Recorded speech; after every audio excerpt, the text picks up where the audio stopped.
welcome to Time Management 101. My name is Tejbir Singh and today I will be your guide on all things time management. Time management can be a nightmare sometimes, and today I'll be informing you of techniques that will help you with time management, from note-taking to scheduling to planning. So what is time management? According to the Cambridge Dictionary, it states that time management is the practice of using the time that you have available in a useful and effective way, especially in your work. So why is time management so important? In an Oregon State University blog called Academic Success in College Time Management Part 1 by Shisha, it states that Fetzer reported top 10 ranked reasons students drop courses in college after surveying over 400 students who dropped at least one course. 13.7% couldn't handle combined study plus work or family responsibilities. And that's why it's so important to talk about time management, so that you're able to balance both your work life and your student life together. Now that we know what time management is and why it's so important, we'll be going over one of the techniques, such as note-taking. Note-taking is an essential technique in time management and can save you a lot of time when done correctly. So why is note-taking such an essential and effective time management technique? Well, according to an article by the University of North Carolina, it states that efficient and concise notes can save you time, energy, and confusion that often results from trying to make sense of disorganized, overwhelming, insufficient, or wordy notes. And that's really important when we're talking about note-taking. Whatever technique that you decide to go with, you need to make sure that it's not just jumbled or having wordy notes, because that's not going to help you save time. It's going to end up making you more confused and you're going to end up losing more time. Now that we know how note-taking can help us effectively save time, we'll be going over one of the many styles of notes, which are Cornell notes. So what are Cornell notes? Cornell notes, according to Adolphus College, is structured into three parts. The first part being your essential question. Now with the essential question, that will consist of your main topic or idea. Now you have your questions off to the left-hand side, which are going to be formulated throughout your notes. And then you have your summary, which I prefer that you do at the end, because it will help you review your notes and help you while you're studying. So now that you know how to take your own Cornell notes, it's important that you understand why they are so effective. In an article in Herzing University called Improve Your Note-Taking Skills with the Cornell Method by Preston Thurler, it states that using the Cornell method will not only help you practice your active listening skills and absorb more information, but it can also help you prepare more effectively for your exams. So not only are these notes essential for time management, but they're a great study technique, because now you can use them as a study guide or to help you in an assignment. It works both ways, and it really helps save time. Now that we've discussed note-taking and the Cornell method, we'll be moving on to our second technique, which is planning.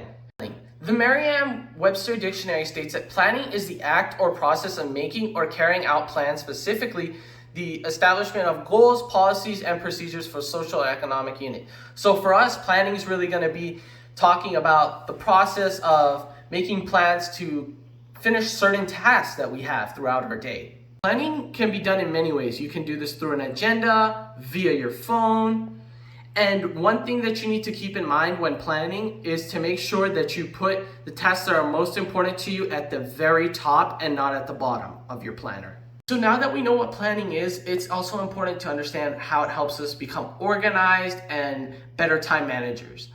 In an article on Forbes called How to Be More Organized Part 2, Planning by Francis Booth, it states that planning is one way we can get organized, be more productive, and minimize distractions. And that's key whenever you're planning. You want to make sure that you have tasks that are not only important to you, but you want to also make sure that they relate to what you need to get done for that day.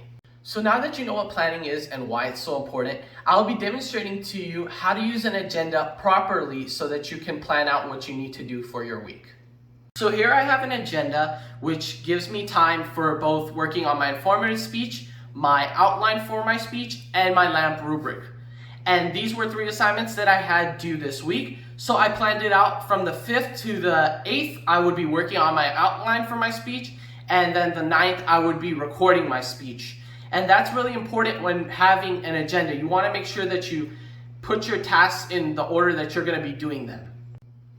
Now that we know how to properly plan via an agenda, we will be moving on to our final technique, which is called scheduling. So what is scheduling? The Cambridge Dictionary states that scheduling is the job or activity of planning the times at which particular tasks will be done or events will happen. Why is scheduling so important and effective in time management?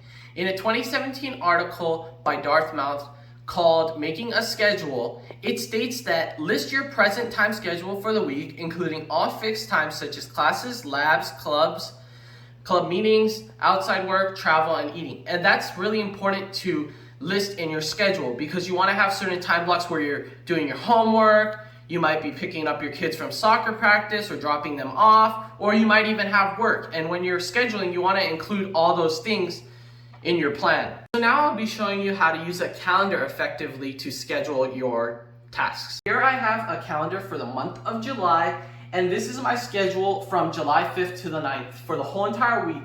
So what I'm going to be doing from 9:30 to 11:30 is going over my chapter readings. Then from 12 to 2, I'm going to be working on my speech outline, and then from 2 to 4, I'm going to be doing more research on my speech. And then from 4 to 8, I just have my free time to relax and work on whatever other things that I need to. And that's essential when scheduling because you want to have times where you have relaxation or can just relax. Now that we have went over all the techniques from scheduling to planning to note-taking, it's time for you to use these skills in your daily life. To conclude, I hope that you learned the importance of time management and some of the techniques that are important, such as note-taking, planning, and scheduling, and how they can help you become a successful student. Thank you.